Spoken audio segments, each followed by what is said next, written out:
to start with Professor Joydeep Bagchee, who is going to talk about Messianism and technology. Welcoming all of you. And thank you to Hari Kiran for organizing this. Thank you to my fellow panelists. I'm very happy and proud to be a part of this. The specific topic I've been asked to speak on today is Messianism and technology. And because this is a non-specialist audience, I'm going to actually do it as a series of slides to keep you entertained and engaged and keep it all lively and relevant for you. The specific abstract that I will be speaking about, if you haven't all read the abstract, is as follows. The technological enframing of modernity requires a multi-pronged approach combining analyses of the root causes of anthropocentrism, technological thinking, and the rise of capitalism, along with careful attention to non-Western, non-Christian traditions that did not take the turn to a technological understanding of reality. So in a sense, this encompasses the entire panel. That's what my colleagues will also be speaking of. But in my presentation, I will specifically take up the analysis of technology by influential 20th century continental philosopher Martin Heidegger. And the questions I want to ask is his analysis useful for thinking about technology? Or is his apocalyptic vision of technology actually indicative of a specific tradition of European thinking? And this is specifically Christian Messianic thinking. So I will show how his understanding and analysis of technology is located within that tradition, and therefore is not as helpful as it might be if we're seeking to overcome some of the problems that are within that tradition or that tradition has caused. So with those introductory words, I will move to the PowerPoint. I know many of you might be a little puzzled about the heavy philosophy and what is the relevance of Heidegger to what we're discussing today, but don't worry. All of that will be clarified. I'll keep it very simple and straightforward. And if you have questions, we'll have a long question and answer session afterwards. So with that said, let me share my screen. Microsoft PowerPoint. All right, so we should be on screen share. Can someone nod if you see me? Yes, okay, wonderful. So this is the topic today, Messianism and technology. And let me start with a very simple statement. For those of you who are wondering what the relevance of Heidegger or European philosophy more generally is to today's panel and to the question of Indic environmentalism, these are the 3 points. I won't read them out that I wish to emphasize. We are in a globalized situation. That globalized situation happens to be asymmetric because it was the result of centuries of colonization and a largely one-way flow of ideas. And through that one-way flow, indigenous cultures either retreated to a great extent, so there may be small isolated communities that still live with their normative values and their specific worldview. But as we know, that is not true for large parts of the globe. Large parts of the globe did come into contact with European modernity, Western modernity, and absorbed or imbibed many of those ideas. So at best, they could be considered hybrid cultures. Now, the political decolonization did begin. It has happened to a great extent, but it is not so easy to get rid of the intellectual legacy of colonization or the intellectual legacy of a certain way of thinking, philosophical thinking, that through colonial education, through specific constitutions written to reflect those values, are still normative today for these other cultures. So that is the relevance of why we study European philosophy and why Vishwa and I have taken up this challenge of interrogating modernity from a position, a locus outside of it, which would be a more traditional indigenous perspective. And that locus gives us a way to ask critical questions of modernity. So it becomes an enriching dialogue. To really understand something, you do need that perspective outside of it. Let me go to the next slide. This is what I said in the first slide, but I thought a visual might help, give you a kind of graphic sense of how widespread the European domination of the globe was.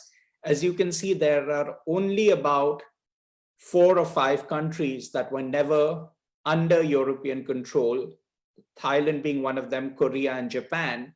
But of course, this is itself not true. I mean, this is politically true, but Japan, of course, modernized and absorbed Western culture and was in fact one of the first Asian countries to do so. South Korea today is a highly technologized and industrialized country. So even this map is sort of not portraying the entire picture of what happens to the globe after the 19th century. Now we come to the philosopher I want to talk about. This is Martin Heidegger, born 1889 in Meskisch in Germany. To many of you, he will be a new figure, but don't worry, you don't need to know anything about him. You don't need to be quizzed on this. All you need to know is that he was a very influential 20th century philosopher, and his way of thinking about technology sort of sets the paradigm for contemporary philosophy. And his analysis of technology, therefore, needs to be interrogated if we're going to have a response, an indigenous counter response to a specific way of looking at the problem of modernity and technology. On the right side, you see some of his biographic details, and I won't read it out again, but it's important to emphasize how closely and deeply he is embedded in a rather provincial, parochial world of Catholic Christianity. Meskisch is often considered a bastion of Catholicism in Germany. And he converts later to Protestantism, but the Christian elements continue throughout his work. And in fact, the last quote that you can see, he says, "I am not a philosopher, but a Christian theologian." So we will be interrogating his understanding of technology to see if those elements survive there. Okay, now let me continue. Next slide. I promised this would not be difficult and technical, so I've introduced a lot of videos, a lot of pictures, and beyond this little introduction, which was sort of text heavy, it's all going to be fairly light. But this is the first video we come to, and I'm going to play the whole thing so you get an introduction to 2 of his main concerns. Haben diejenigen ihrer Kritiker recht, die behaupten, Martin Heidegger sei so konzentriert mit der Frage nach dem Sein beschäftigt, dass er die Conditio Humana, das Sein des Menschen in Gesellschaft und als Person dran gegeben habe? Ja, diese letzte Kritik ist ein großes Missverständnis. Denn die Seinsfrage und die Entfaltung dieser Frage setzt ja gerade eine Interpretation des Daseins voraus. Das heißt, des Wesens des Menschen. Und der Grundgedanke meines Denkens ist ja gerade der, dass das Sein bzw. die Offenbarkeit des Seins den Menschen braucht und das umgekehrt der Mensch wie ein Mensch ist, insofern er in der Offenbarkeit des Seins steht. Damit dürfte die Frage, wie weit ich nur mit dem Sein beschäftigt bin und den Menschen vergessen habe, erledigt sein.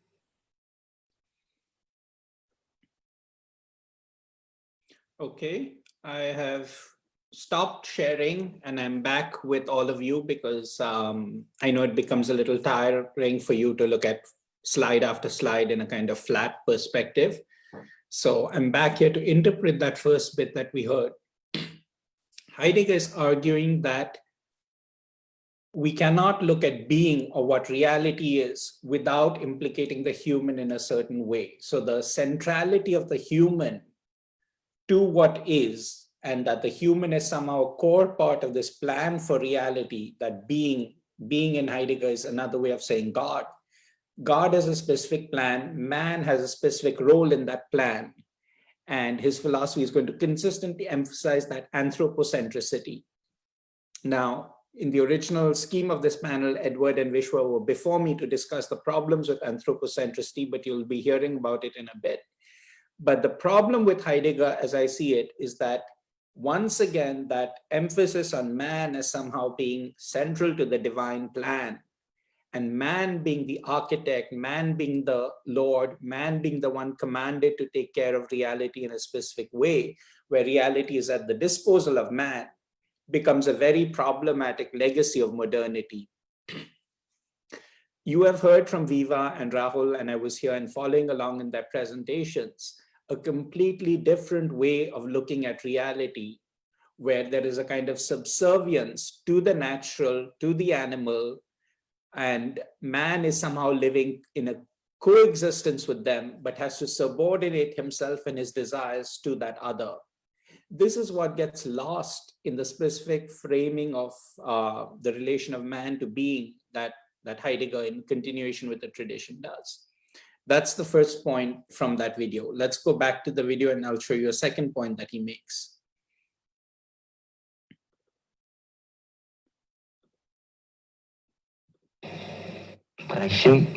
Das Größe als die zweitens davon sprechen, dass größer als die Gefahr der Atombombe für die heutige Menschheit das Gesetz der Technik ist. Das Gestell, wie sie den Grundzug der Technik nennen, das Wirkliche in der Weise des Bestellens als Bestand zu entbergen oder anders ausgedrückt, alles und jedes auf einen Knopfdruck hin abrufbar zu machen? Ja, zunächst ist zu sagen, dass ich nicht gegen die Technik bin. Ich habe nicht gegen die Technik gesprochen, auch nicht über das sogenannte Dämonische der Technik, sondern ich versuche das Wesen der Technik zu verstehen.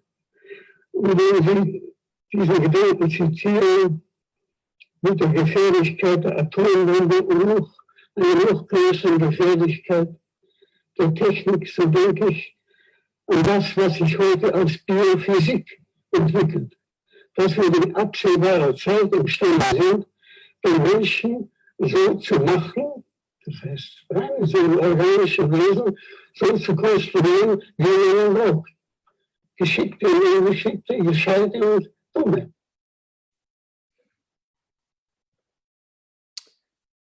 Okay, let me come back again. And I know it's a little tedious to hear German if it's a language you don't know, although there's subtitles, but I really wanted to give you a sense of the man and put kind of a personality and a face to this name that we are using. Again, like his analysis of being or the relationship of man to being, technology also is being framed in a specific perspective. Heidegger is saying he's not against technology, but he's trying to understand the essence of technology. So already you see a certain step back from interrogating technology as either good or bad or evil. Heidegger will not make a decision on that. That already becomes a problem in his analysis of technology, because there are global crises and a catastrophe that we face, and a philosophy that won't take a stance on technology is actually less valuable to us today than the people who actually say that, you know, these are the problems, people who say we have to restrict technology. That brings us to a central question. Why, when the negative effects of technology are so obvious, is Heidegger refraining from taking a stance on it and saying this is the problem with technology? He says, I'm interested in the essence of technology. What is this essence? This essence will be a specific historical narrative that he is composing using technology, a kind of arch of humanity or an arc of humanity that is going to subsume all other cultures, the Greek predecessors of Western modernity, but also indigenous cultures within a specific understanding, a total global understanding. And that understanding is going to reveal something about a certain group of people. So it is again a kind of secularized version of a meta-narrative that subsumes all cultures and gives them a final goal, a final salvation, if you will. And that becomes very problematic in his understanding of technology. So those are the points that I want to interrogate here. We'll go back to a few slides and see where this tradition of thinking is coming from. And again, they're going to be very light and easy slides. So, you know, it should not be too difficult to think through. The privileged example Heidegger uses is a hydroelectric power project. And that is, of course, something we all immediately relate to. You all know about the Narmada Dam in India, various other agitations, the Tehri Dam, and so on. And you know the enormous catastrophe that these hydroelectric power projects have wrought for the people living in their vicinity whose lands were submerged and who were displaced. Heidegger is right to notice the dangerous aspect of these projects, but he is not so much interested in that sort of pragmatic aspect, as we might call it, as he is in saying that the dam itself reveals something about reality. And he's right there. It reveals that our desires for energy, for electricity, for control over nature, for increased productivity, all these things have gotten out of hand. And all of them need to be interrogated. But Heidegger says that's not the point. We don't have to take a stance at that level. We have to just see that it is revealing a certain way of nature. That itself is going to reveal something else, a higher plan or a higher reality. And hence, technology becomes valuable, not in its intrinsic ability to, for example, for medicine to cure people. It becomes valuable as a way of showing that higher plan, that providential plan that being has for us. How relevant is this discussion to the rest of the world?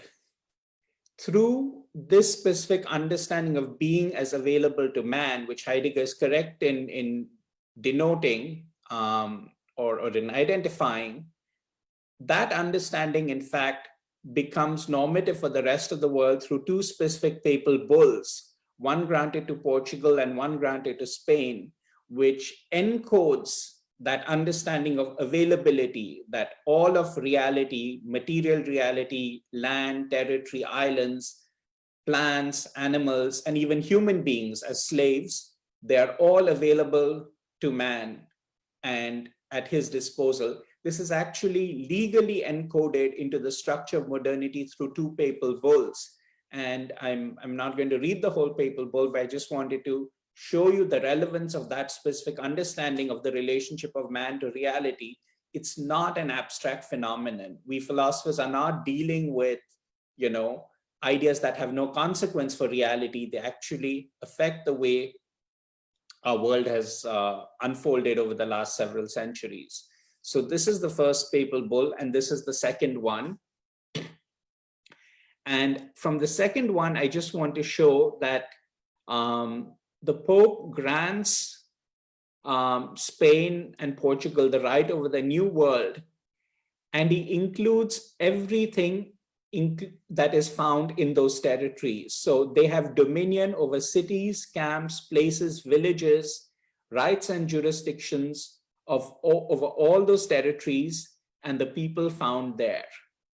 And the final line that is in bold, and we make a point and depute you and your said heirs and successors, lords of them with full and free power, authority and jurisdiction of every kind.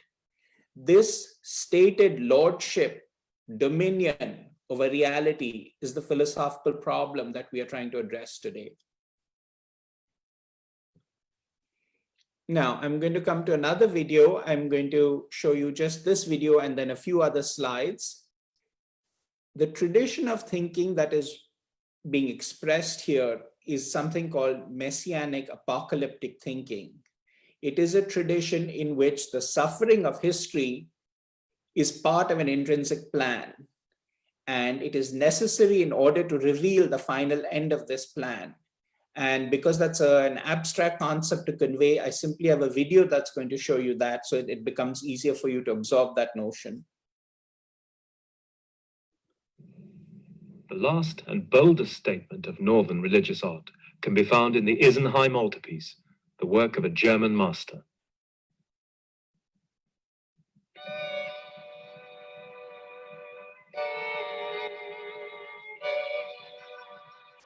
This massive altar in 3 stages is by the artist we know as Matthias Grunewald. In many ways, it is the ultimate painting in Christian art. Never again would a painter feel quite so free to express the mysteries of Christian faith ranging from agony to ecstasy. This altarpiece was painted around 1515 for an Antonite monastery which specialized in the care of skin diseases. The crucifixion is shown with unprecedented impact, in horrific immediacy, like a monstrous affliction, the last word in Teutonic torture.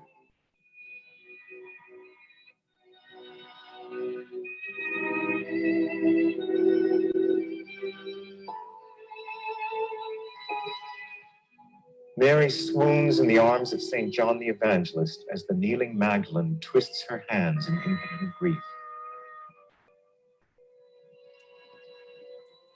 In the wings, two healing saints, Sebastian and Antony, stand like living statues.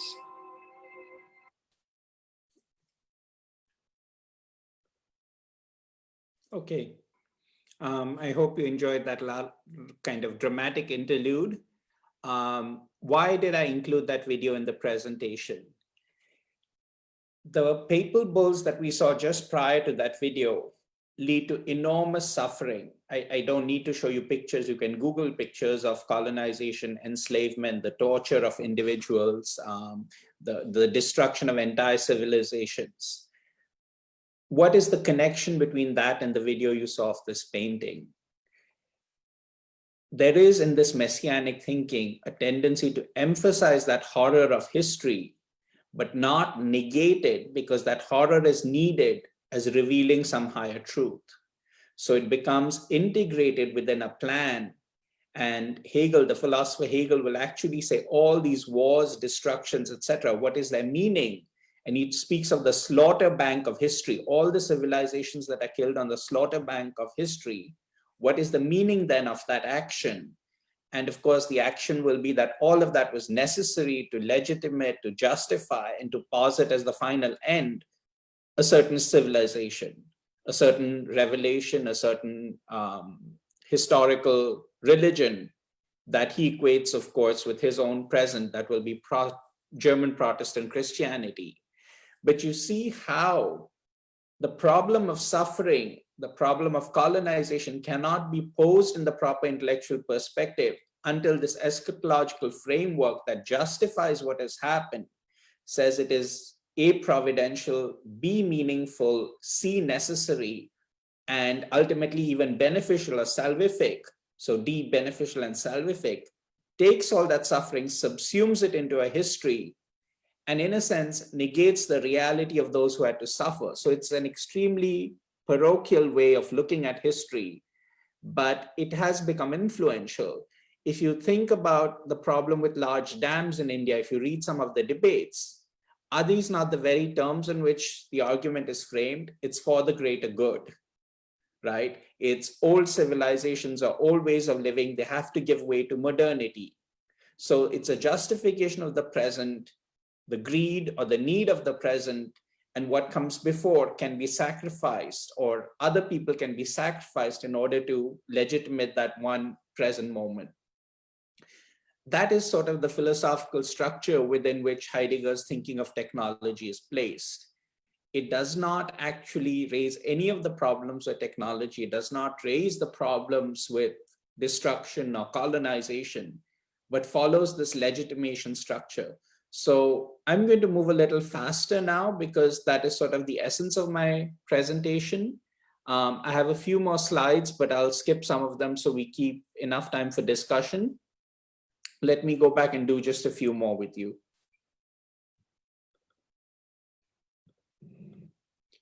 So these are details of the altarpiece that you saw in the video. If there are questions about it, I will come back to it, but we don't need to get into more detail of it right now. The point that, the final few points I want to make is, in this history that we are being told, the unavailability of the divine, the retreat of the divine that is emblematic here as the crucified Christ when he is taken down from the cross, this notion of a God that has withdrawn himself and left humans to enact this salvation drama is one of the problems that we will face. Ed Butler's paper, which really I'd hoped would precede mine, is going to show you the problem with extracting divinity from nature and saying that God is withdrawn and has left you in this material, cold, historical, and painful world to enact a specific kind of salvation drama. That is also one of the problems we are dealing with. And it is, again, a problem that repeatedly recurs in Heidegger's thinking, because he is very much a Protestant Christian and he constantly emphasizes this notion of the absent God. I will skip this. This is actually the textual passage in Luther, pointing back to Paul Corinthians 1:2-7, where the notion of the absence of God vis-a-vis the pagans is articulated.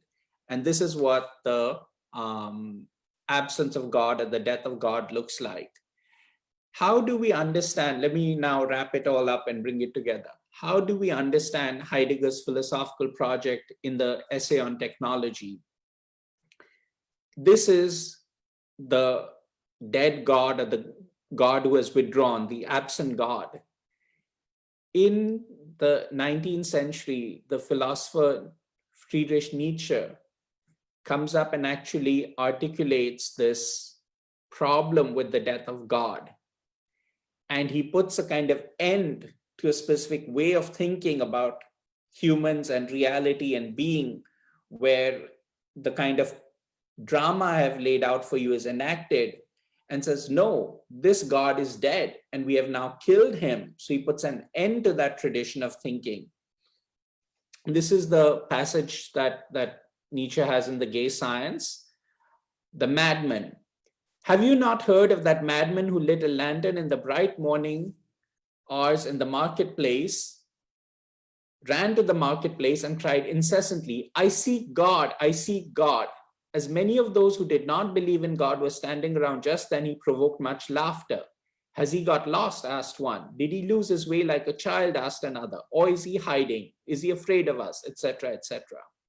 So Nietzsche is pointing to a place we have reached in Western modernity, where a specific concept of God now has come to an end. And as the next part will say, we have killed him. All of us are his murderers. How did we do that? How could we drink up the sea? So even that specific sense of ethical limitation that the Judeo-Christian God was providing up to a certain point has now vanished. And we are in a post-death of God situation where, for the sake of human hubris, for the sake of human desire, we have sacrificed even that residual concept. So first there was the God in his sort of magnificence, that would be the Yahweh of the Jews. Then there is the God who is poor and indigent, that is Christ on the cross. Then there is the absent God of Protestantism. And finally, we come to a situation where God is completely removed from the scene and human hubris, human desire becomes the only sort of authoritative instance. It becomes the normative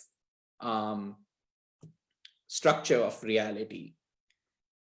Heidegger's project here in the technology essay is to kind of restore a salvific God post this death of God. And he does that by interpreting technology in a way that it itself becomes the salvific history. It itself becomes the final stage of humanity, where the distinction between some who are saved and some who are damned is again re-encoded. And that distinction is the problem to begin with. You saw in the papal bulls, this distinction is made between those who have dominion over others and those who are simply at the level of animals and, will be enslaved and will be exploited. And in a sense, the technology essay that Heidegger publishes, 1852, I think is the date, 1952, century off, re-encodes that structure into our thought. This is, in a sense, the whole salvation drama that is now being restored. So let me see if I can go to a pointer mode and explain this to you, laser pointer. Okay, the story will begin up here with a kind of fall. In technology, man turns away to the things of his making. For him, being is being produced. So we are now at this level fallen away from realizing the power of God and only turn to the material. What is required according to Heidegger is that we return back to being, we return to that scene, but that scene, notice the absence here. It is not a God of presence, but a God of absence. And we sort of remain within that absence without trying to fill this void up with content. So indirectly, through the dead materiality we see here, the dead materiality serves as a reminder of God. This is the essence of Heidegger's messianic thinking on technology. The reason I've put a Christian image behind the structure of his essay is to show how that Christian structure of thinking remains within Heidegger's thought. So the technology essay continues within a tradition of messianic thinking. It continues within a tradition of, let me just stop this and come back so I can speak to you directly.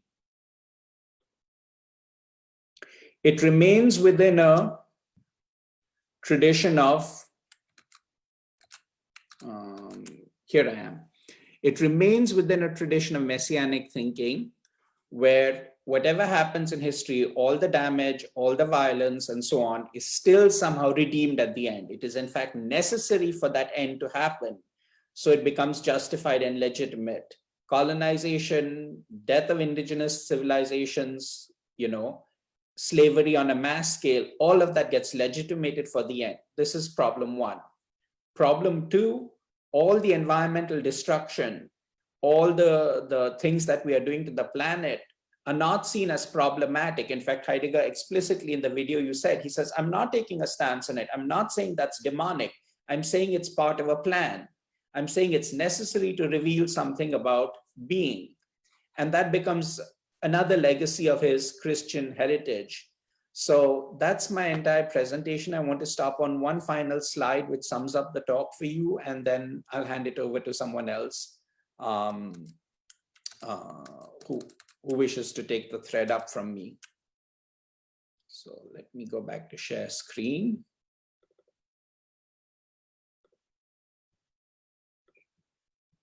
Okay. Here summarized for you. By the way, the image on the left is Saint Apollonia climbing up a ladder to destroy a pagan statue. There's a wonderful book by Catherine Nixie called The Darkening Age. I really recommend it. It's not an academic book. It's very simple, very lucid, very easy to read. I recommend all of you get a hold of a copy and read it to understand how sort of impactful this destruction of antiquity was that Ed will speak about next. And these are the points on the right. So that was the image on the right. What Heidegger does is he creates a single and encompassing narrative from the Greeks to the present. Pagan philosophy becomes the problem. It is not the solution. It is not the counter to modernity, but it is actually the problem responsible for modernity. So because this is not a philosophical audience, I didn't get into the technical aspects that are in my paper on Heidegger and Aristotle. But that is sort of the place that Heidegger locates the blame. He himself will say this narrative has a hidden meaning. That's the third point.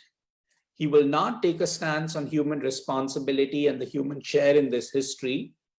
He will in fact say it's a divinely foreordained history and we are simply, obedient participants in it, hearing the call of God or of providence and acting in a certain way. We who have an insight into this plan, into this hidden meaning, we will be saved. So the destruction will come about. The apocalyptic outcome of technology is not to be delayed. It is not to be held back. It is in fact to be forced and advanced according to Heidegger in order to make this apocalyptic separation between the saved and the damned.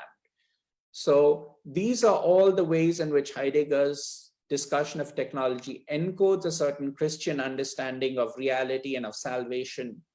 And for those reasons, an engagement with Heidegger is important if we're going to think about the philosophical roots of modernity and think about the way these narratives keep recurring in a semi-secularized form and inform the choices available to us today.